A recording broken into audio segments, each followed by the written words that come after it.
अभी यहाँ पे हम सीखेंगे कि जो दो ब्रैकेट है उसको हमें मल्टीप्लाई करना है और उसका आंसर निकालना है by using algebraic identities. Algebraic identity use करके हमें इन दोनों ब्रैकेट को मल्टीप्लाई करना है, डायरेक्ट मल्टीप्लाई नहीं करना है, अलजेब्रिक आइडेंटिटी यूज करके ये दोनों ब्रैकेट को मल्टीप्लाई करना है। अब हमें पता कैसे चलेगा कि ये जो क्वेश्चन है वो कौन से आइडेंटिटी को फॉलो कर रहा है, इस पे कौन सा फॉर्मूला यूज होगा, ये हमें कैसे पता चलेगा। तो यहाँ पे ध्यान देना कि ये दोनों ब्रैकेट मल्टीप्लाई में दिख रहे हैं, दोनों में जो फर्स्ट टर्म है वो सेम दिख रहा है। फर्स्ट टर्म यहाँ पे क्या है x, यहाँ पे भी फर्स्ट टर्म क्या है x, दोनों में फर्स्ट टर्म सेम दिख रहा है, इधर फर्स्ट टर्म x है, इधर भी फर्स्ट टर्म x है। और दोनों में जो सेकंड टर्म है वो क्या दिख रहा है, डिफरेंट दिख रहा है। यहाँ पे सेकंड टर्म क्या है 4 है और यहाँ पे सेकंड टर्म क्या है 10 है, तो सेकंड टर्म यहाँ पे डिफरेंट दिख रहा है। तो कभी भी अगर दो ब्रैकेट मल्टीप्लाई में हो और उसमें फर्स्ट टर्म सेम हो और सेकंड टर्म डिफरेंट हो तो वो हमेशा इस आइडेंटिटी को फॉलो करता है। ये आइडेंटिटी है x plus a into x plus b is equal to x square plus a plus b into x plus a into B.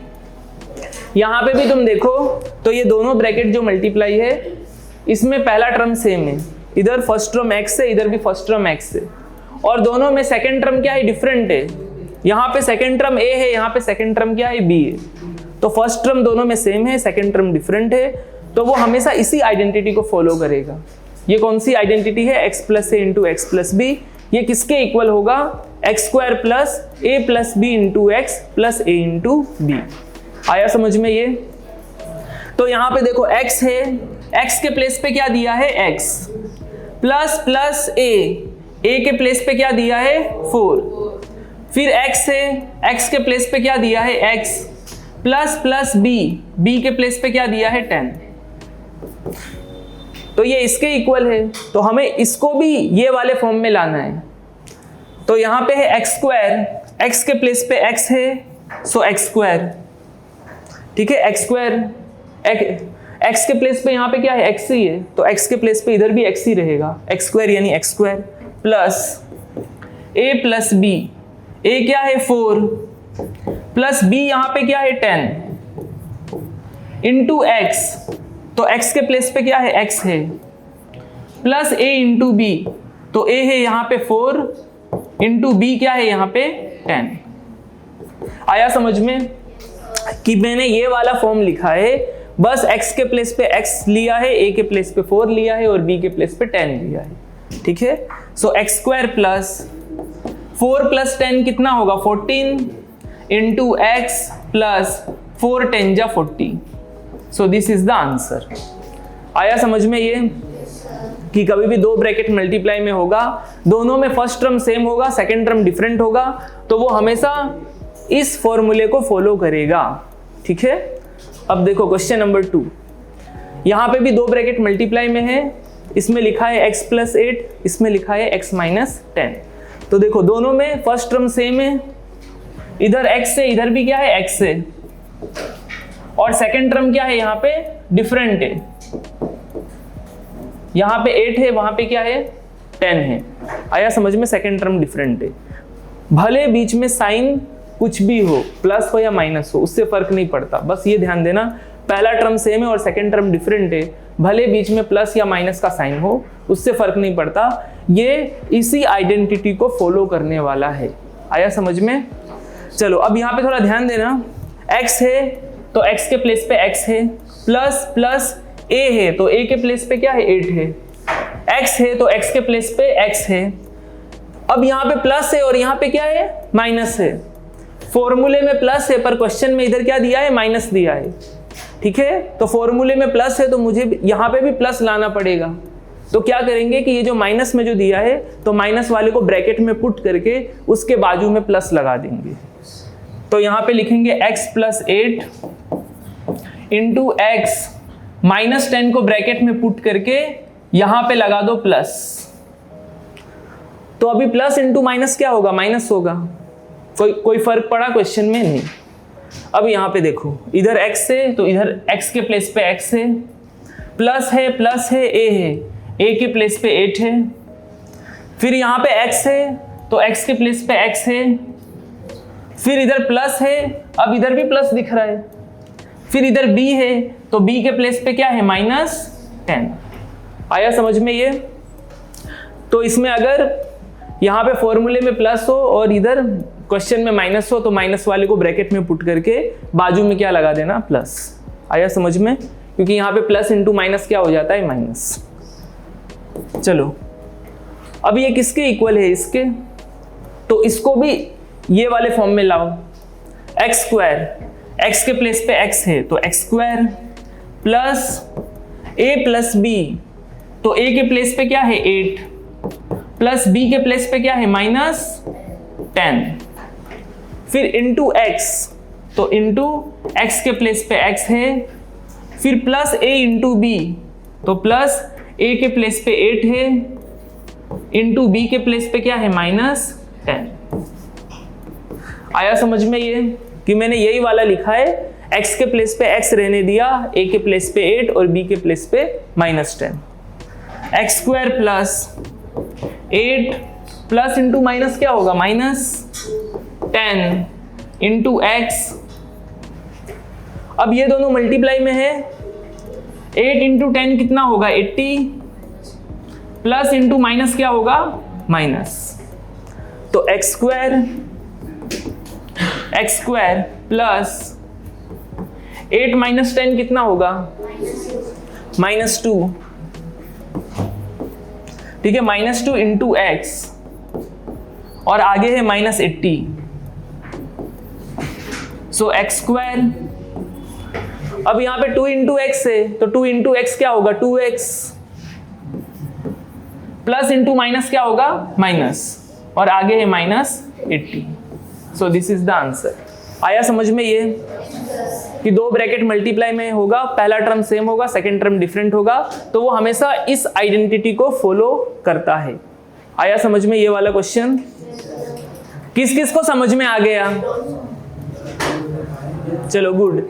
अभी हम नेक्स्ट देखेंगे फैक्टराइज यूजिंग आइडेंटिटीज, यानी अलजेब्रिक आइडेंटिटी का यूज करके हम किस तरीके से फैक्टराइज करें वो यहाँ पे हम देखेंगे।